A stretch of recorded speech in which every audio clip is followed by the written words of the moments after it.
Recently, I released a video discussing 5 teams who I thought would exceed their projected win totals for the 2024-25 NBA season. Though if some are going to overachieve, that means some have to underachieve as well. Looking at the preseason projected win totals, I found some teams who stood out.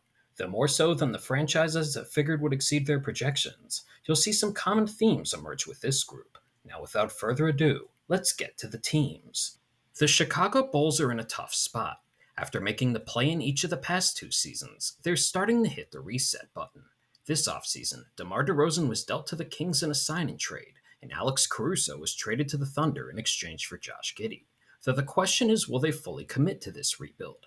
Zach LaVine had trouble staying healthy last year, and could be tough to deal given his current contract in the new CBA. Nikola Vucevic would also make sense to trade if the market was there. While the Bulls have some intriguing young players, they're going to push the pace offensively this year. This fits Giddey's game well, and Kobe White can build off last year's big improvements. Though defensively, given the personnel, this might not be pretty, and if they're able to trade Levine or Vucevic, this is a team that could be playing capture the Cooper flag later in the regular season. Given the potential of defensive struggles and fully embracing a rebuild, under 28.5 wins seems fairly reasonable to me. Long considered a laughingstock, the Los Angeles Clippers have quietly gone over 500 for each of the past 13 seasons. Unfortunately, this looks like it could be the season where that comes to an end. Losing Paul George in free agency and being in the Western Conference are certainly concerns, but more concerning is Kawhi Leonard. A recent report came out a few days ago that Leonard has yet to practice and is still dealing with inflammation in his right knee. If Leonard can't play, James Harden is still in the picture, though while Harden's still a very good offensive player, you can't expect him to be the guy he was in Houston, where he could consistently will teams to victories. Outside of that, the Clippers have some solid role players and some intriguing reclamation projects, but the team's ceiling ultimately comes down to the health of Leonard. Unfortunately, I'm not convinced that he'll be able to play enough games for the Clippers to hit their projected win total of 37.5. The Golden State Warriors didn't have a ton of cap space to make moves, but they did well given what was available. DeAnthony Melton should be a nice 3-and-D option, while Buddy Hield is as good a replacement as you can find for Klay Thompson's shooting. I'm also expecting improvement from young players such as Brandon Pajemski and Jonathan Kuminga. So why do I have the Warriors here? As I mentioned earlier, the West is very difficult, and to exceed their projection of 43.5 wins, Stephen Curry will likely need to play 70-plus games. Last season he played 74, and the Warriors went 43-31, though that was the most games Curry's played since the 2018-19 season, so it's unfair to expect that again from a player entering his age 36 season. Then there's Draymond Green, who's still very valuable to what the Warriors do, but whether it's injury or suspension can have inconsistent availability. The Warriors also will be lacking size, which against certain opponents this season will swing games. I'll never count out Curry, but given the various factors, it could be an uphill climb to meet their projected win total. The Milwaukee Bucks last year won 49 games and made some savvy moves this past offseason. Yet, I think they'll go under their projected total of 50.5 wins. That's because this time the Bucks are going big game hunting. The Bucks by NBA standards are an older roster and looking to win now, so their biggest priority is likely being healthy for the playoffs.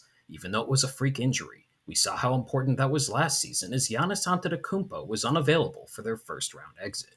That could also lead to the Bucks playing it safe in the regular season with guys such as Chris Middleton, who have had trouble staying healthy the past few years. Now in a tougher Eastern Conference, the question is if the Bucks have the depth to overcome potential injuries that can happen over the course of a regular season. Thinking the Bucks will go under the projected total here isn't a knock on the team. It's just the reality of one featuring the likes of Giannis and Damian Lillard, knowing they'll be judged based on what happens in April through June.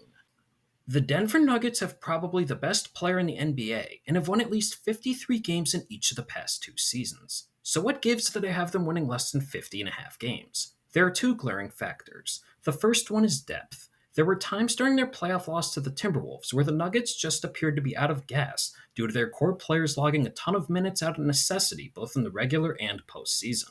Unfortunately, they're still a very top-heavy roster, and now have to replace Kentavious Caldwell-Pope, who brought both high-level perimeter defense and shooting to the starting lineup. Which gets to the second point. The Nuggets lack shooting. This isn't an area where their most notable free agent acquisition, Russell Westbrook, would be a factor, and while Jokic can do a great job of creating open threes, only Jamal Murray and Michael Porter Jr. are legitimate high-volume outside shooting threats. As a result, The Nuggets also took the fewest threes in the league last year, and that was with Caldwell Pope. This is where Denver desperately needs younger players such as Julian Strawther to step up and contribute in that regard. On top of that, the Western Conference, as noted, is going to be extremely competitive, and while I think the Nuggets will make the playoffs, I'm just not sold on the depth of the roster to win 51 or more regular season games. With that, those are 5 teams I think could underachieve this upcoming regular season going off their projected win totals. As you may have noticed, a lot of the teams mentioned were more top heavy, carried injury risk, or figured to focus on the big picture. If you had any thoughts, I'd love to hear them in the comments, and I'm looking forward to seeing how things unfold with the regular season tipping off next week. If you made it this far, thank you, and if you enjoyed the video, don't hesitate to like and subscribe to stay up to date on my latest basketball analysis.